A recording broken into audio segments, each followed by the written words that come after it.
So do you think America's more racist today than it was in the 1960s? In some levels, yeah. Really? You think America's more racist today than it was in the 1960s? I think. Still more racist than it should be. I mean, yeah, I want to say like. Do you want it to be more racist? Yeah, That's but, what it like. seems No, it's not. Actually, I think we're significantly less racist, so you can't blame racism for why these communities are not doing well. Really? Could you No, not significantly blame, less. Could you not? I'd like you to stop interrupting me. I think that all those examples of capitalist systems are ones that aren't. The Soviet Union was not a capitalist system. Yes, I know.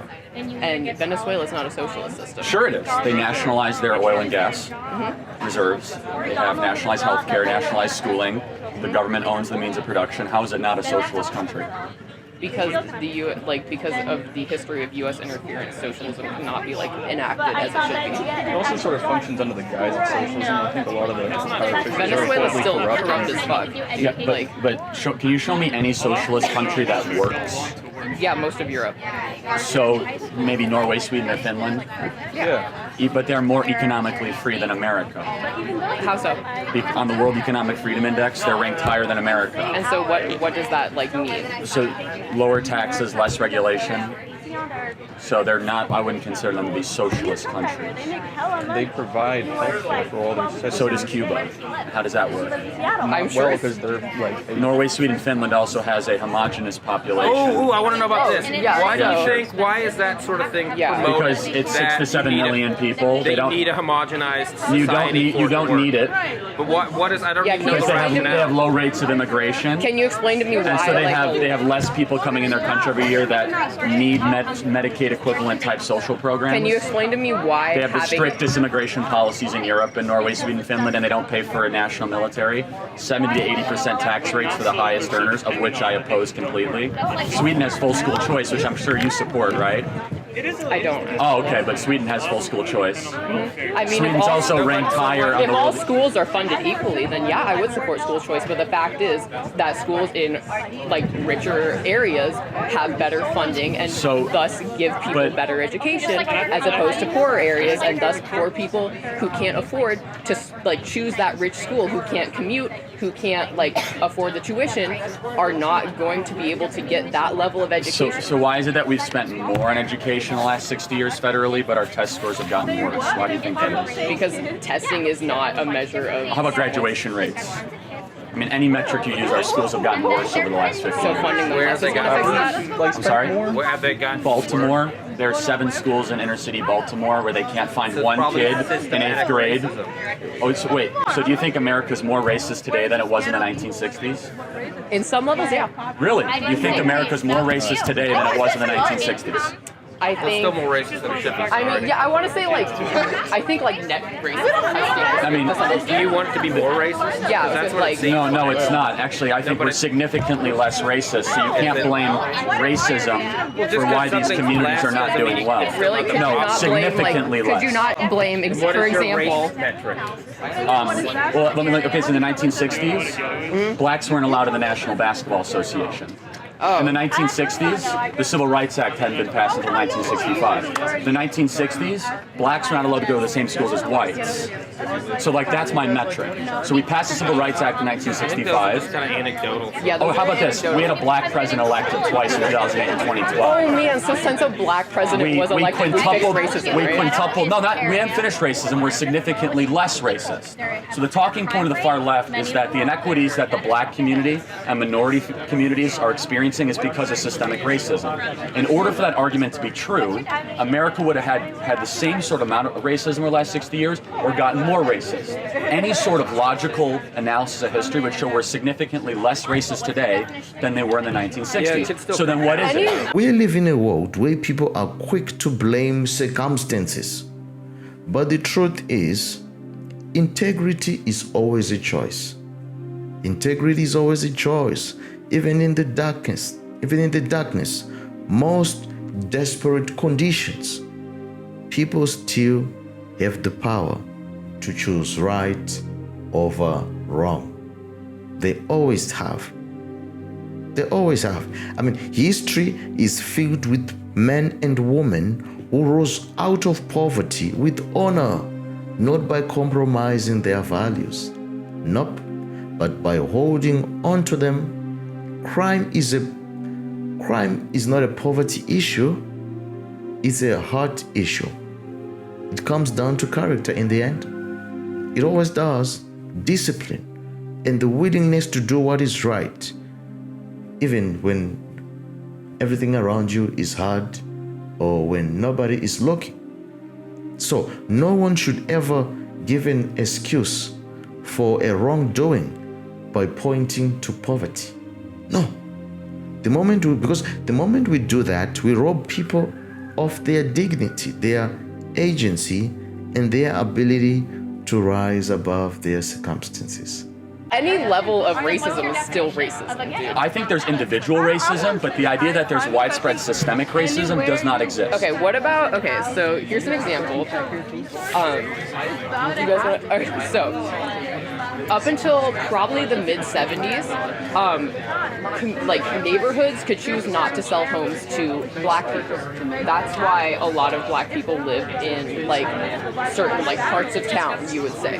And those are also generally the parts of town that have underfunded schools and stuff like that. So the Asian community went through the exact same type of discrimination, yet the Asian community is the richest community per race in America. So are you implying something about the black community? No, you know what I'm saying? I'm saying the Asian community did not have a series of social welfare programs designed at them, such as federal welfare systems, broken public schools. The Asian community were one of the poorest communities in the 1940s. Now they are the richest community per race in America. How did that happen? So you're saying black people are...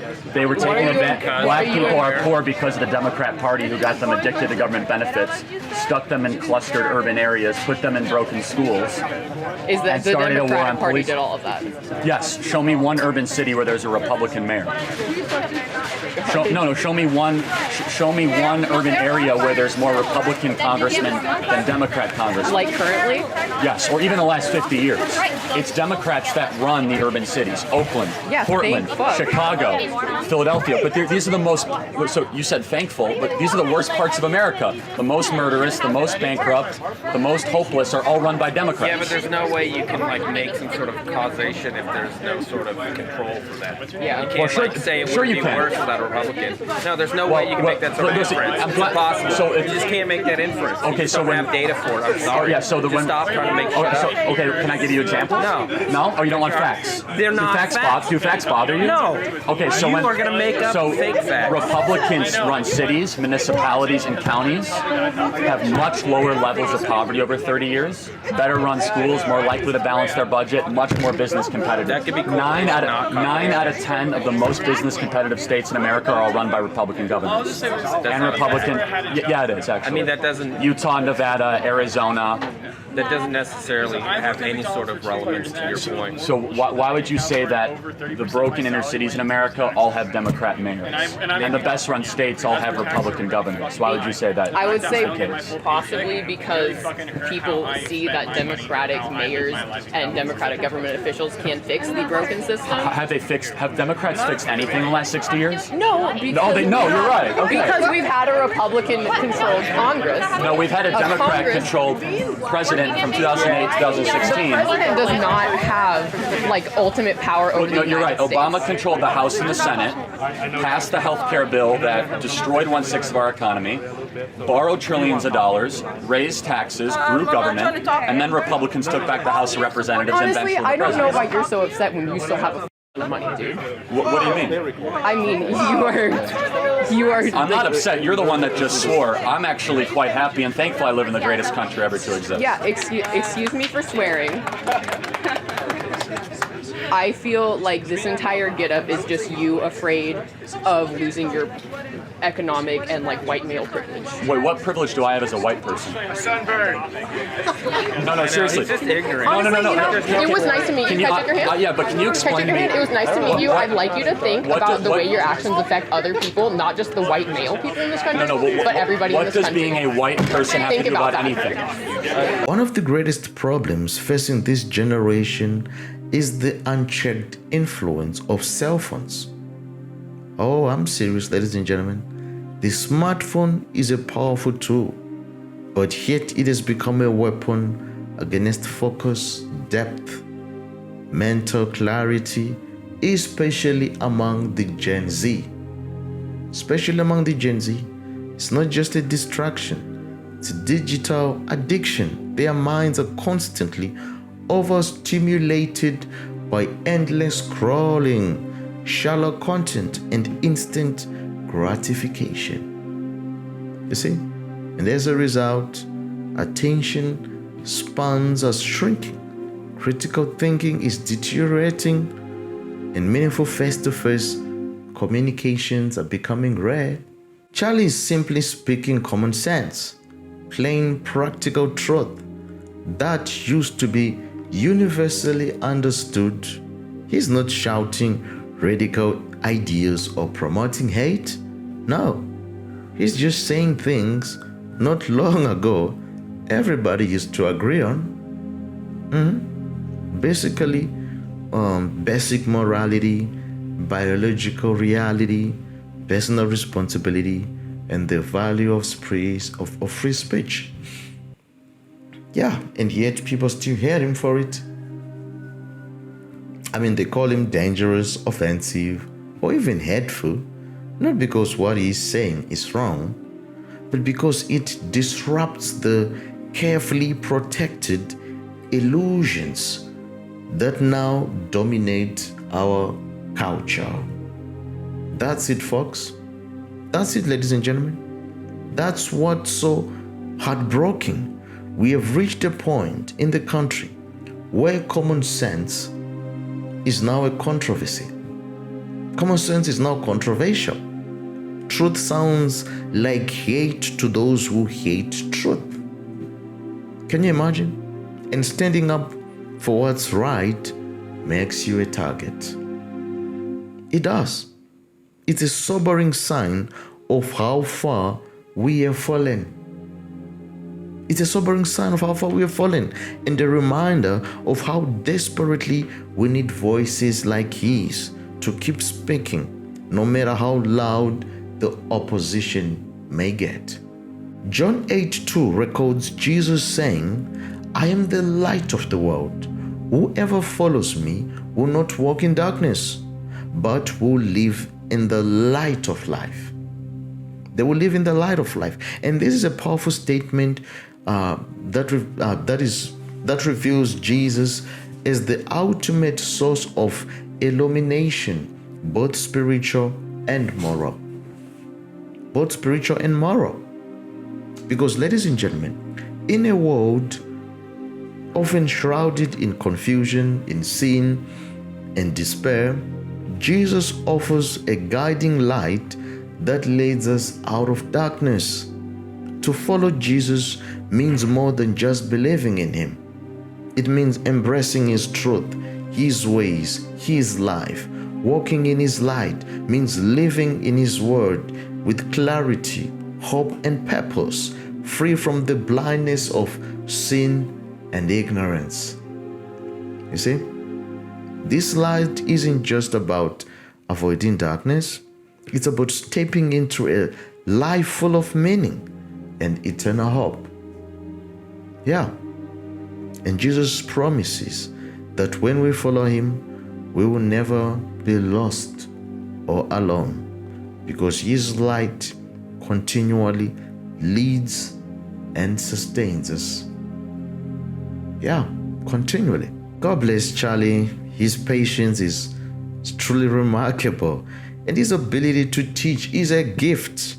Ladies and gentlemen, in a world full of shouting, matches, and emotional outbursts, Charlie stands calm, composed, and thoughtful.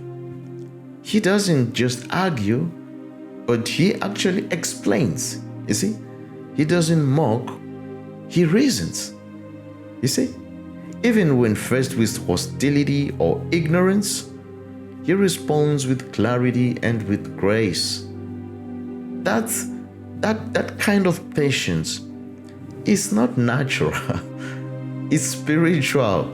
It comes from a deep conviction, a steady heart, and a genuine desire for the others to also see the truth. Charlie isn't just winning debates. He's planting seeds. He's doing what great teachers do, making people think.